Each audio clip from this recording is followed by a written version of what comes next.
Olá, senhores. Vamos aí para mais uma questão de gases. Olha só.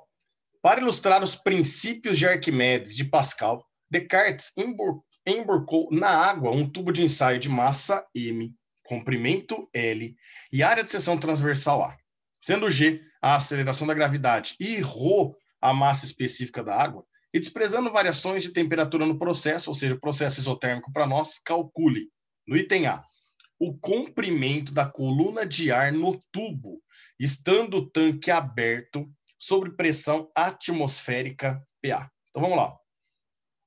Perceba que no item A, ele quer que a gente calcule o comprimento da coluna de ar no tubo.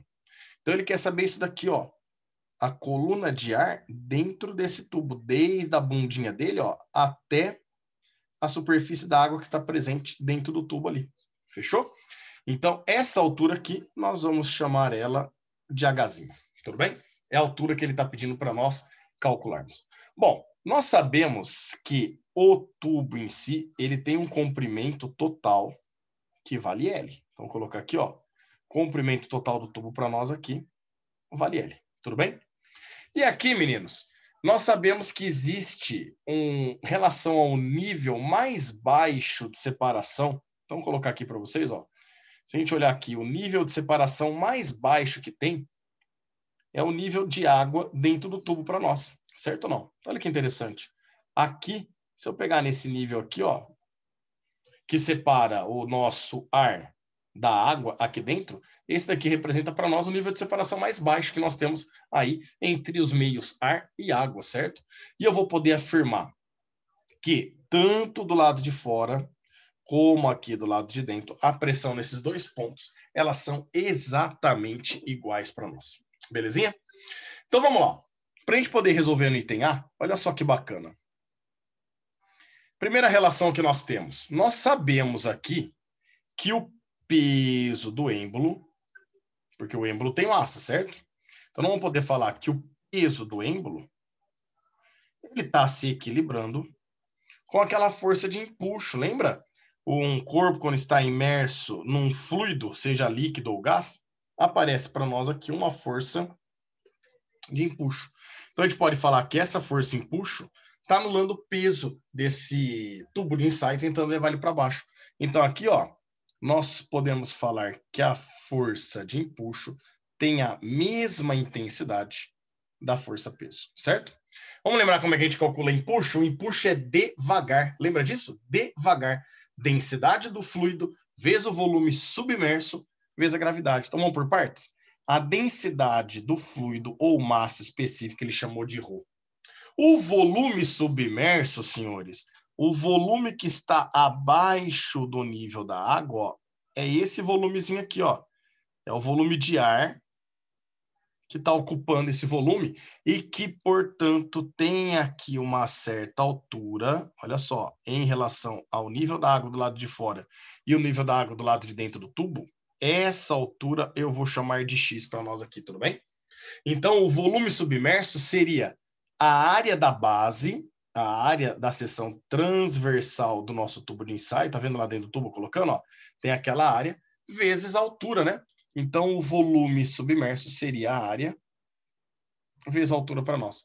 E tudo isso vezes a aceleração da gravidade. Vamos colocar aqui no cantinho, ó.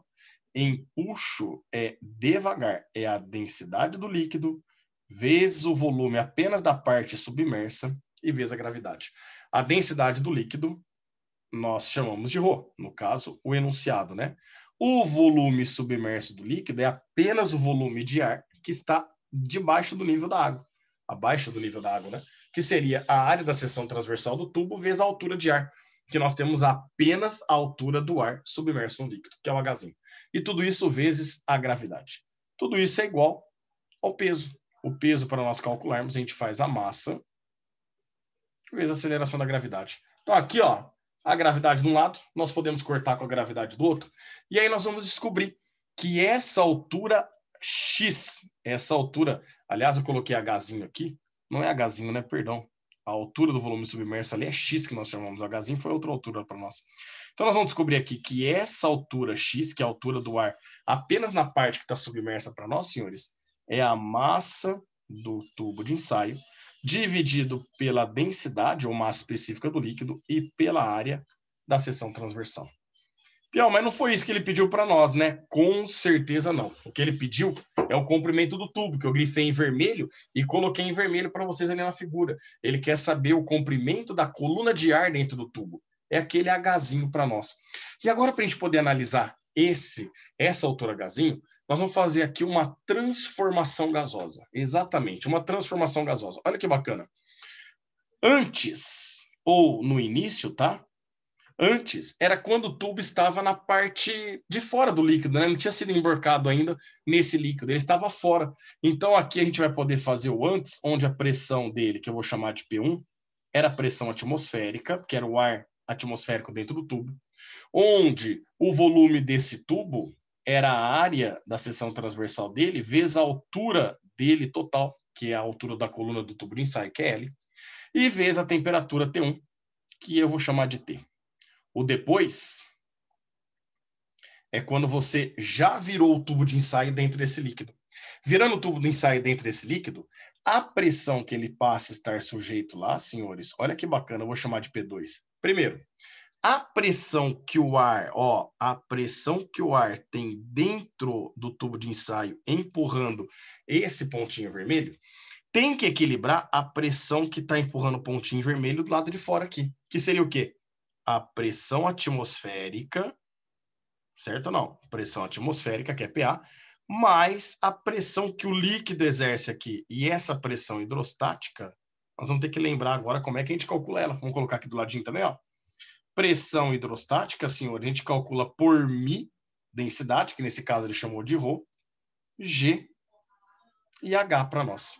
Então, agora, a pressão hidrostática que vai entrar na equação para nós seria essa formulinha. Vamos colocar aqui, vamos substituir os valores que nós temos, ó. A pressão hidrostática, portanto, vai ser o ρ, vezes a gravidade, e essa altura, senhores, a altura de líquido aqui, é exatamente a nossa altura x. Essa altura x é o que a gente acabou de encontrar aqui na primeira parte da resolução. É a massa m dividido pelo ρ vezes a área A, certo? Então, aqui, ó, percebo que essa altura Hzinho não tem a ver com aquele Hzinho vermelho, tá? É apenas a altura de líquido aqui, ó. Essa altura de líquido aqui para nós, ela representa o valor x ali que nós encontramos anteriormente. Percebo que esse ρ, eu posso cortar com esse ρ já, né? Então, a gente vai falar que a pressão 2, a pressão lá no ponto do lado de fora, no caso aí, a pressão dentro do tubo, né, que representa a pressão igual que é do lado de fora ali, é a pressão atmosférica. Então, olha só, a pressão do ar dentro do tubo de ensaio é equivalente à pressão atmosférica, mais a pressão hidrostática, que nós acabamos de ver que é esse trambolhão aqui, ó. É a massa vezes a gravidade sobre a área da seção transversal do tubo para nós. O volume do tubo. O volume do tubo do ar, ele ocupando aqui dentro do tubo agora, depois que ele foi mergulhado no líquido, né? Seria a área da base vezes a altura Hzinho. Hzinho vermelho agora, né? Então, é a área da seção transversal desse tubo vezes aquela altura Hzinho, que é o que o exercício está pedindo para nós, certo? E a temperatura, ele garantiu para nós no texto que a temperatura é constante, né? Trata-se de uma transformação isotérmica. Então, se a gente pensar nesse tubo antes de ser mergulhado no líquido, que tinha ar dentro dele, sujeito à pressão atmosférica e ocupando o volume total desse tubo de ensaio. E pensar depois que ele foi mergulhado no líquido de ponta cabeça ali, onde uma parte do ar ficou aprisionado, a gente percebe que a pressão que aquele ar está sujeito lá dentro é diferente, né? Seria a soma da pressão atmosférica mais a pressão hidrostática do outro lado. O volume ocupado por ele já não tem a altura L total, é apenas a altura Hzinho que nós queremos, porém com a mesma temperatura. Então, aqui nós podemos fazer uma relação PVT e Povotó, certo ou não? De maneira que nós sabemos que a temperatura nós podemos cancelar. Então, P2, V2 sobre T2. Como as temperaturas são iguais, a gente já pode cancelar essas temperaturas. Então, substituindo os valores que nós temos, ó, a pressão P1 vale A, PA, né, quer dizer. O volume V1 é a área da seção transversal do tubo vezes o comprimento total do tubo, que é L. Tudo isso é igual o depois que a gente mergulhou esse tubo no vidro, desculpa, no líquido, né? É a pressão P2, que é tudo aquele trambolho lá, ó, pressão atmosférica mais a massa vezes a gravidade dividido pela área de seção transversal, vezes o volume V2, que é a área de seção transversal vezes essa altura Hzinho. Aqui percebo que o A gente já pode cancelar dos dois lados, né? Temos a área em comum nos dois termos aí. Então, nós vamos ficar aqui, ó, PA vezes L é igual. Aqui eu vou tirar o mínimo. O mínimo entre A e 1 vai dar Azão, vai dar a área. A dividido por 1 é área, vezes PA vai ficar a área, vezes a pressão atmosférica, mais a área dividido pela própria área, aí vai cancelar, e aí fica vezes 1, fica o próprio mg. Tudo isso multiplicando o nosso Hzinho. Dessa forma, ó, nós vamos descobrir que o nosso Hzinho, a nossa altura H, agora ficou simples, né? Esse A que está dividindo todo mundo, eu posso passar para o outro lado multiplicando, então vai ficar a pressão atmosférica vezes o comprimento L e vezes a área A. Tudo isso dividido, esse trambolho todo entre parênteses aqui, ó, vai passar dividindo. Dividido pela área de seção transversal vezes a pressão atmosférica mais a massa vezes a gravidade. Só mudar lá que ele atualizou e rabiscou tudo. Pronto. Massa vezes a gravidade. Isso tudo, meninos, era só o item A. Belezinha? Agora nós vamos para o item B. Vamos ver o que ele quer no item B agora para nós. Olha só. No item B. Qual o comprimento da coluna de ar? Acho que é o que ele vai mostrar na segunda figura para nós, tá? De modo que a pressão no interior do tanque fechado possibilite uma posição de equilíbrio em que o topo do tubo se situe no nível da água. Ver figura. Então, pera lá. Ó. De novo, ele quer o comprimento da coluna de ar do tubo. Meninos, o comprimento na coluna de ar do tubo, ó, agora é até o topo dele, já que ele está totalmente imerso, né? Com o fundinho dele rente à superfície do líquido. Bom, aqui, de novo, olha o que a gente pode analisar. Nós podemos falar que a força peso desse tubo de ensaio, ela vai se equilibrar com a força de empuxo, que agora eu vou chamar de E', justamente porque o volume submerso de ar aumentou, certo? Tem uma diferença aí nesse volume de ar. Aliás, nesse caso, como o peso do tubo no ensaio é o mesmo, a gente vai poder falar que esse E', ó, vai ter o mesmo empuxo que nós tínhamos anteriormente, certo? E ele quer que a gente descubra essa altura que eu vou chamar de H' para nós. Então, por que o empuxo é o mesmo de antes? Porque antes esse empuxo equilibrava o peso do tubo de ensaio. Agora, o empuxo está de novo equilibrando o peso do tubo de ensaio. E o peso do tubo de ensaio continua sendo o mesmo para nós, né? Então, a partir daí, nós podemos falar que esse empuxo ele vai ter a mesma intensidade do peso desse tubo de ensaio. O empuxo é o ρ, é o devagar, né? É a densidade, que é o ρ. O volume submerso, que seria a área da seção transversal do tubo, vezes a altura do líquido, do ar que está contido ali dentro. Então, seria a área, vezes essa altura H', e tudo isso vezes a gravidade. Tudo igual ao peso do tubo de ensaio, que não muda, é a massa dele, que é M', vezes a gravidade. A gravidade de um lado, ó, eu posso cortar com a gravidade do outro. E, portanto, senhores, de maneira mais simples agora no item B, a gente descobre que essa altura H' vai ser a massa M, e o ρ e o A que estavam multiplicando passa para o outro lado, dividindo. Belezura?